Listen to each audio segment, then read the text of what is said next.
십자가의 보혈로 저희의 죄를 씻어 주신 사랑의 하나님 아버지, 해결할 수 없는 죄의 문제로 절망하고 죽어갈 수밖에 없는 오늘날의 저희들도 동일한 은혜로 죄를 대속하여 주심으로 하나님과의 관계를 회복시켜 주시고 이 땅의 생명의 날들을 기쁨과 감격과 그리고 소망으로 살아갈 수 있도록 인도하여 주신 것을 다시금 기억하며 감사를 드립니다. 하나님, 오늘도 저희를 구원하시고자 예수 그리스도 그 이름을 저희에게 허락하시고 그 이름 의지하여 이 아침에 이처럼 부르시는 시간에 부르시는 자리로 구별하여 나올 수 있도록 은혜를 더하여 주신 것을 감사드립니다. 이만큼의 건강을 주신 것을 감사합니다. 또 이러한 형편을 허락하신 것을 감사드립니다. 무엇보다도 주님의 부르심 앞에 순종할 수 있는 이만큼의 믿음을 주신 것을 감사드립니다. 주님, 저희들이 오늘 하루를 이 은혜로 살아갈 뿐 아니라 우리 남은 평생의 날들을 그와 같은 은총의 고백으로 살아갈 수 있도록 성령 하나님 저희를 꼭 붙들어 주시기를 기도드립니다. 하나님께서 저희를 사랑하여 주심으로 평생 동안 하나님의 은혜 안에 살게 하심을 저희들이 소망하며 감사하온데 그것으로 그치게 하시지 아니하시고 생명의 이름 들어야 할 이들 앞에 믿음의 통로로 구원의 전달자로 살 수 있도록 또한 부르셨사오니 저희들 그 사명을 기억하여 어디서나 어떠한 시간을 살아가더라도 예수 그리스도를 고백하는, 그리하여 하나님이 저희 삶 가운데 계심을 온전히 찬송하는, 주님께 영광 돌려드리는 날들로 살게 하여 주시기를 기도드립니다. 역사의 주관자이신 하나님, 이 혼란스러운 이 나라를 불쌍히 여겨 주시기를 기도드립니다. 사람의 생각으로는 이리저리 찢기고 갈라져 있사오나 하나님의 주권 가운데에 공의와 그리고 하나님께서 베푸시는 이 나라의 온전한 사명이 하나님께서 베푸신 은총의 자리 가운데에 확인될 수 있도록 은혜를 베풀어 주시기를 기도드립니다. 어그러진 것들이 바로 펴지게 하여 주시옵시고 그리고 가려진 것들이 밝히 드러나 저희로 알게 하여 주실 때마다 하나님께서 이 민족을 얼마나 사랑하시고 또한 얼마나 큰 은혜를 지금껏 베풀어 오셨는지를 이 백성들이 주님 앞에서 깨닫는 은총을 얻게 하여 주시기를 기도드립니다. 믿는 자라 하면서 주님 알지 못하는 사람과 똑같이 이리저리 휩쓸려 다니지 않게 하시고 소리 지르고 그리고 분노하지 않도록 하나님께서 저희의 마음을 주장하여 주시옵시며 오직 겸손한 마음으로 하나님 앞에 은혜를 구하며 저희에게 허락하신 자리에서 마땅히 하나님의 그 뜻을 나타내기를 힘쓰는 저희들 되게 하여 주시기를 기도드립니다. 하나님, 대통령과 모든 위정자들과 그리고 이 땅에서 조그마한 것이라도 책임을 맡은 모든 이들이 하나님을 두려워할 줄 알게 하여 주시옵시고 오직 하나님을 의지하는 나라 거룩한 백성 되게 하여 주시옵소서. 특별히 여야의 지도자들이 국민을 대표하는 것일 뿐 아니라 하나님께서 허락하시는 이 귀한 국정의 일부를 담당하는 것임을 두려운 마음으로 바라보게 하시고 그리고 하나님께서 이 민족 가운데 이 혼란스러운 중에 깨닫게 하시고자 뜻하시는 모든 바들을 이 땅의 주의 백성들부터가 분명히 알고 감사함으로 깨달아 순종하는 저희들 되게 하여 주시옵소서. 예배당 건축에 귀한 은혜를 주셨습니다. 이 한 주간 또 이렇게 추운 날씨가 물러가 이제 공사가 이루어지기에 좋은 계절을 허락하여 주셨는데 조그마한 안전사고도 없이 하나님의 은혜 가운데 한 층 한 층 잘 지어져 올라갈 수 있도록 도와주시옵시고 이 일 맡은 이들을 하나님의 장중에 붙들어 주셔서 주님께서 귀히 쓰시는 주의 일꾼들을 통하여 이루실 그 일들을 저희로 보게 하여 주시옵소서. 하나님, 어려운 중에 있는 분들이 많이 계십니다. 하나님 붙들어 주시옵시고 특별히 병 중에 있는 교우들, 오늘도 병상에서 이 아침을 맞고 있는 우리 성도들이 있습니다. 사랑하는 가족들의 고통을 하나님 앞에 중보하며 기도하는 성도들 있습니다. 하나님, 저희의 육신 저희가 어찌할 수 없사오니 주여 어루만져 주시옵시고, 또한 저희가 저희 몸을 살필 때에 저희 몸이 주님의 거룩한 성전 되어짐을 잊지 아니하고 주님의 뜻을 이루기에 부족함이 없도록 이 땅에 허락하신 날들을 순종하며 살게 하여 주시옵소서. 이 아침도 주님 주신 말씀 기다리오니 주께서 저희에게 말씀하시되 깨닫는 은총도 더하여 주옵소서. 감사하오며 예수님의 이름으로 기도드립니다. 아멘. 요한복음 19장을 보겠습니다. 요한복음 19장 28절부터 42절까지 보겠습니다.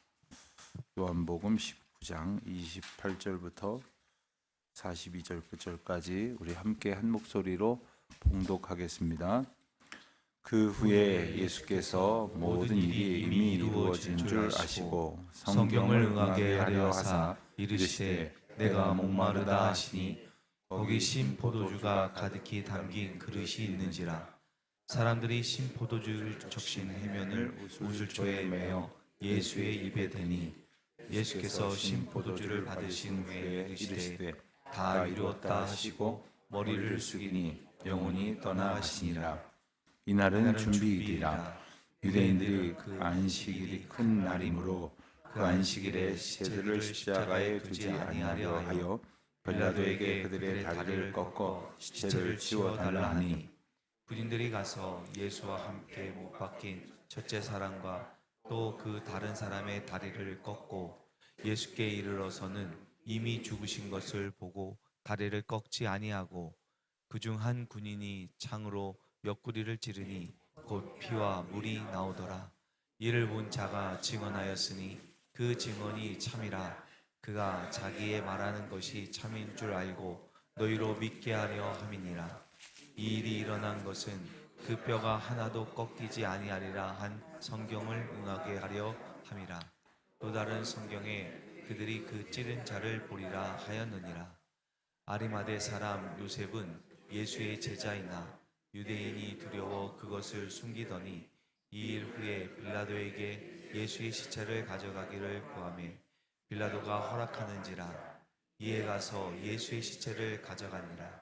일찍이 예수께 밤에 찾아왔던 니고데모도 모략과 침향 섞은 것을 100리트라쯤 가지고 온지라. 이에 예수의 시체를 가져다가 유대인의 장례법대로 그 향품과 함께 세마포로 쌌더라. 예수께서 십자가에 못 박히신 곳에 동산이 있고 동산 안에 아직 사람을 장사한 일이 없는 새 무덤이 있는지라. 이날은 유대인의 준비일이요 또 무덤이 가까운 거로 예수를 거기 두니라. 아멘. 오늘 본문 말씀은 십자가에 달리신 예수님이 죽으시는 순간과 그리고 그 이후에 이어지는 그 장례의 이야기를 기록한 내용입니다. 28절을 보면 그 후에 그러니까 이제 십자가 상에서의 그 예수님께서 그 어머니와 요한을 새로운 영적 가족 구성원으로 이렇게 묶어주시는 그러한 대화가 있은 후에 예수님께서는 모든 일이 이루어졌다. 다시 말하면 하나님께서 뜻하시던 십자가를 통한 인류 구원의 역사가 다 이루어진 줄 아시고 성경을 응하게 하려 하사. 요한복음 말미에 보면 이 성경을 응하게 하려 하신다는 표현이 반복적으로 등장을 합니다. 오늘 읽은 본문 말씀에서도 여러 곳에 이 말씀이 나오는데 이것은 여러 가지로 우리가 생각을 해볼 수 있는데 우선은 십자가의 모든 구원의 사건이 하나님의 계획과 섭리 가운데에 있었다라는 사실과 함께 그 하나님의 역사하심을 순종함으로 예수님께서 이루셨다는 것을 우리가 알 수 있게 됩니다. 때문에 우리는 하나님의 말씀을 들으면서 이 말씀대로 되리라 하는 소망을 갖게 됩니다. 어떤 경우는 우리가 말씀을 읽으면서 정말 이 말씀대로 되리라 하는 그런 생각을 갖게 해도 되지만 더러는 그렇지 않은 경우도 있습니다. 저는 바울 사도가 고린도 교회에 보낸 편지 가운데 복음과 함께 고난을 받으라 하는 그 말씀이 대학생 시절 내내 마음에 걸렸어요. 모르는 바도 아니고, 그리고 그 말씀을 처음 접하는 것도 아닌데 복음을 가지고 한평생 살아보겠노라고 젊은 시절 결심한 저로서는 복음과 함께 고난을 받으라는 말씀이 늘 이렇게 아멘으로 이렇게 확 이렇게 받아들여지지 않을 때가 있더라고요. 우리가 그 복음과 함께 고난을 받으라는 말씀처럼 우리가 고난 내지는 이 어려운 상황 속에서 갖고 있는 두려움이 있지만 그 또한 하나님께서 이루시고자 하는 주권 가운데 있다고 한다면 이길 힘도 함께 주시지 않겠습니까? 거기까지 미치지 않기 때문에 우리는 하나님의 뜻을 온전히 받아들이지 못하는 그러한 불신앙의 모습을 보이는 것이 아닐까 생각을 해보았습니다. 하나님께서 이루시고자 하는 그 뜻을 이루어 가시고자 오늘도 말씀하시고 계시고, 그 말씀이 하나님의 주권 가운데에서 이루어질 때 예수님께서 그러셨던 것처럼 그 십자가의 모든 역사를 순종으로 응답하는, 특별히 우리 삶 속에서도 하나님의 이루시는 모든 일들을 순종으로 응답하는 우리 모두가 되시기를 바랍니다. 예수님께서는 그렇게 여기시고 이제 말씀하셨습니다. 내가 목마르다. 그리고 30절에 가면 다 이루었다, 이렇게 말씀을 하십니다. 복음서에 보면 예수님께서 십자가에서 남기신 말씀들이 이렇게 흩어져 있는데 그 말씀들을 이제 종합해서 소위 십자가에서의 7마디, 7번의 말씀, 그래서 가상 7원 이렇게 말씀을 우리가 이렇게 기억하곤 합니다. 어떤 학자들은 보면 이 복음서에 왜 이렇게 일목요연하게 정리가 되어 있지 않고 여러 구절로 나누어져 있을까? 우선 편집상의 문제를 본다면 마가복음이 제일 먼저 쓰여졌을 때 십자가의 사건을 기록한 모습을 보고 나서 마태나 누가가 보완하는 성격을 가졌을 것입니다. 그리고도 빠져 있는 것처럼 여겨지는, 그러나 그 말을 다 적는 것이 중요한 것이 아니라 그 말씀을 통하여 이루시려고 하셨던 하나님의 역사를 기록하려는 것이 복음서 저자들의 목적이었기 때문에 요한복음 저자는 예수님께서 십자가에 남기신 말씀 가운데에 성경을 응하게 하시려 하셨다는 부분을 중점으로 주목하여 이 말씀을 기록하고 있습니다. 즉 하나님의 구원 역사를 순종으로 이루어 가시는 예수님의 모습을 이제 분명히 강조하고 있었던 것이죠. 그 가운데에 이제 29절 그리고 30절 상반절까지 이 포도주가 적셔진 해면을 우슬초에 매여서 예수님의 입에 대었다 하는 이 짧은 기사가 나옵니다. 근데 동일한 내용인 듯 하지만 마태복음 27장에 보면 사람들이 예수님께 포도주를 갖다 대니까 예수님께서 받아들이지 않으시고 거부하셨다는 그런 말씀이 나옵니다. 동일한 비슷한 내용인 것 같은데 한쪽에서는 취하셨다 그러고 한쪽에서는 거부하셨다고 하는데 여기에 대해서도 우리가 좀 생각해 볼 필요가 있습니다.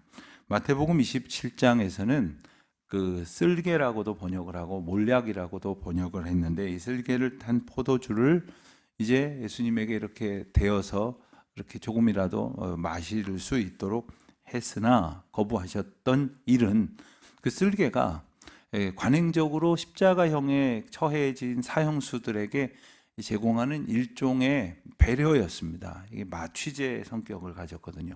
그러니까 그 마취제를 통해서 고통을 경감시켜 주고자 했었던 그런 극형의 아주 한편의 온정이라고 할까요? 그런 것이 있었는데 예수님께서는 그 십자가의 고통을 온전히 감내하시기 위해서 마치 그 정신을 잃어버린 채, 놓아버린 채 그 고통의 시간을 지나는 것이 아니라 그 고난의 십자가를 온전히 겪으시려고 했기 때문에 포도주가 탄 것은 마시지 않으셨습니다. 그러나 오늘 본문에 기록된 매여 있는 부분도 다 하나님께서 이미 구약에서 말씀하셨던 부분이었기에 예수님께서는 그 말씀을 아시고 기억하고 순종하시는 그러한 모습을 보여주셨다 하는 것이죠. 31절에 보면 이 날은 준비일이라 했습니다. 준비일이라는 말은 안식일 전날이라는 말입니다. 이스라엘 사람들은 안식일을 지켰고 안식일 전날은 안식일을 지킬 준비를 하는 것입니다. 예컨대 안식일은 하지 말아야 할 일들이 있습니다. 그러니까 그 일들을 미리 해놓고 또 안식일 이후에 있을 일들을 안식일에 준비할 수 없으니 그 이후의 일들까지도 준비하는 그런 성격이 있었겠죠.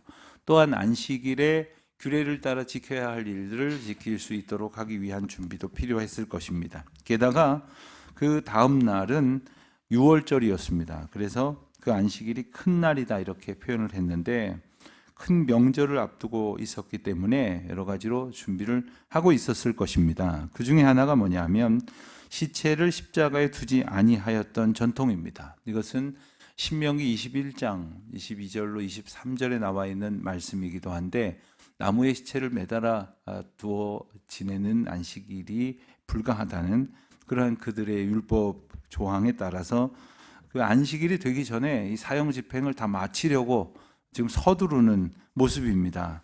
서두른다면 어떻게 해야 되겠습니까? 사형을 집행하려 했던 그 사형수가 죽지 아니하였다면 그냥 빨리 죽도록 좀 무자비하지만 다리를 꺾어 버렸다는 거예요. 다리를 꺾으면 이제 그 십자가라는 것이 사람을 그냥 고스란히 매달아 놓은 것이 아니라 발에 그 지탱할 수 있도록 발 받침 같은 것이 놓여져 있었는데 다리를 꺾어 놓으면 이것을 지탱할 수 없으면 몸이 그대로 처지게 되고 처지게 되면서 이제 금방 더 고통스러운 가운데 호흡이 어려워지게 되는 그러한 모습이 되는 것이죠.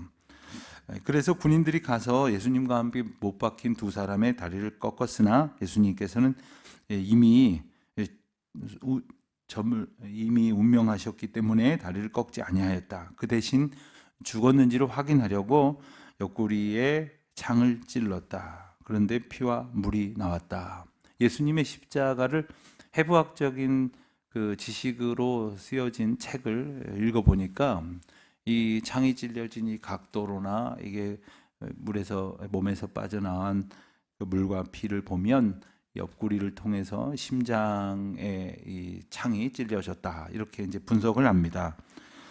근데 이 내용을 자세하게 기록을 하고 있는 것은 이 끔찍하라고 하는 것이 아니라 예수님의 그 십자가 사건이 그리고 십자가에서의 죽음이 명백한 역사적인 증언을 가지고 있다는 것을 밝히 드러내는 부분이죠.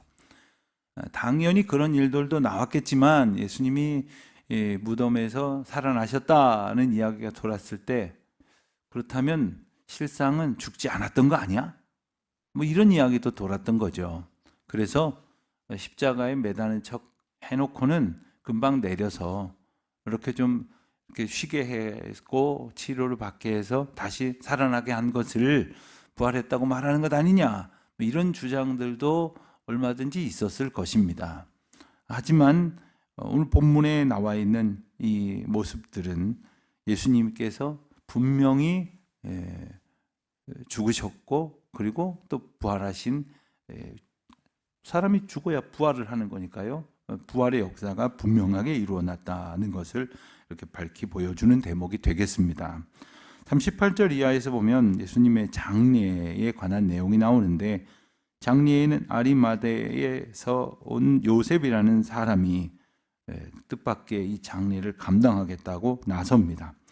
그는 설명되기를 예수의 제자이지만 유대인이 두려워서 그것을 숨겼던 사람이라고 했습니다. 또 다른 본문에 보면 아리마대 사람 요셉을 공회 의원이었다. 다시 말하면 당시에 예수님을 배척하였던 사람들로 가득했던 공회의 의원으로서 그 신분에도 불구하고 예수님의 제자가 되었다거나 예수님을 따르고 믿었던 일을 납득하기 어려울 만큼 위험스러운 일이었죠. 끝까지 숨겨서 자신의 어떤 그 지위를 지키려고 했었을 것인데 그는 예수님의 십자가 고난 앞에서 자신의 믿음의 길을 가고자 결심을 합니다. 그리고는 자기가 겪게 될 그 많은 유무형의 그 그 손해를 기꺼이 감내할 각오를 가지고 빌라도에게 예수님의 시체를 내어달라고 요구를 하지요. 아마도 공회의원 정도 되었으니 빌라도가 내주었을 것입니다. 그리고는 그 시체를 가져다가 이제 장례를 치르게 됩니다. 39절 보면 여기에 이제 니고데모가 함께, 니고데모도 공회의원이었죠. 그러니까 관원으로서, 백부장으로서 그 이 일을 감당하는 니고데모와 요셉이 함께 몰약과 침향 섞은 것을 100리트라쯤 가지고 왔다고 했습니다. 100리트라라고 하는 단위는 약 32kg 정도 되는 상당히 많은 양입니다. 몰약과 침향 섞은 것. 그러니까 이것이 귀하기도 귀하지만 이렇게 많은 양이 사용이 되는 것은 고대의 여러 자료들을 보면 왕이나 왕에 준할 만큼 높은 지위에 있는 사람의 장례의 수준으로 사용되는 양이다. 이렇게 이제 학자들은 분석을 합니다. 이 장례를 치를 때 그 장례의 어떤 위세 이런 것들을 가늠하기 위해서 오늘날 같으면은 그 외적인 여러 가지 규모들을 보겠지만 당시에는 장례 때 사용되어지는 이 향품 그리고 사용되어지는 이 몰약과 같은 그러한 귀한 재료들이 얼마나 사용되었는가. 일반 서민의 경우는 뭐 이런 것도 없이 장례가 치루어지곤 했으나 왕처럼 이제 예수님을 고백하는 그러한 장례의 모습을 보게 됩니다. 41절에 보면 아직 사람을 장사한 일이 없는 새 무덤에 있는지라. 이 또한 이사야서에 나와 있는 말씀에 대한 응답이기도 합니다. 이렇듯 복음서에 나오는 예수님의 죽음과 장례를 둘러싼 그 많은 기사의 아주 디테일한 작은 표현 하나하나마저도 구약 성경에 특별히 출애굽기나 이사야나 혹은 주로 시편에 이렇게 기록된 예수님의 죽음에 대해서 예표했던 그 기사들이 응하게 되어지는 모습을 우리가 확인을 하게 됩니다. 구약을 읽을 때 예수님의 죽음을 상징하는 것처럼 읽혀지는 부분을 읽어도 사실 우리 그냥 지나갈 때가 많이 있습니다. 그리고 그 말이 무슨 말인지를 몰라서 또 이해를 못하는 경우가 많이 있습니다. 그러나 하나님께서는 이 모든 사건을 하나님의 섭리 가운데 주권 가운데에 두셨다는 사실을 오늘도 우리가 새삼스럽게 이렇게 깨닫게 되어지는 것입니다. 오늘도 우리가 이 세상을 살아갑니다. 우리에게 펼쳐질 이 하루를 살아갑니다. 때로는 참 두렵고 때로는 참 복잡해서 피하고 싶은 일들 그리고 어렵고 괴로운 일들도 있겠으나 이 모든 일들이 또한 하나님의 주권과 섭리 가운데 인도하시는 하나님의 전적인 능력 가운데 있음을 우리가 의지하면서 믿음으로 살아내는 오늘 저와 여러분의 하루가 되시기를 축원드립니다. 하나님 아버지, 오늘도 저희를 붙들어 주셔서 주님께서 이끄시는 그 놀라운 역사에, 특별히 저희를 사랑하심으로 베푸시는 구원 역사에 온전히 감사함으로 응답하며 나아가는 저희들 되게 하여 주시옵소서. 예수님의 이름으로 기도드립니다. 아멘.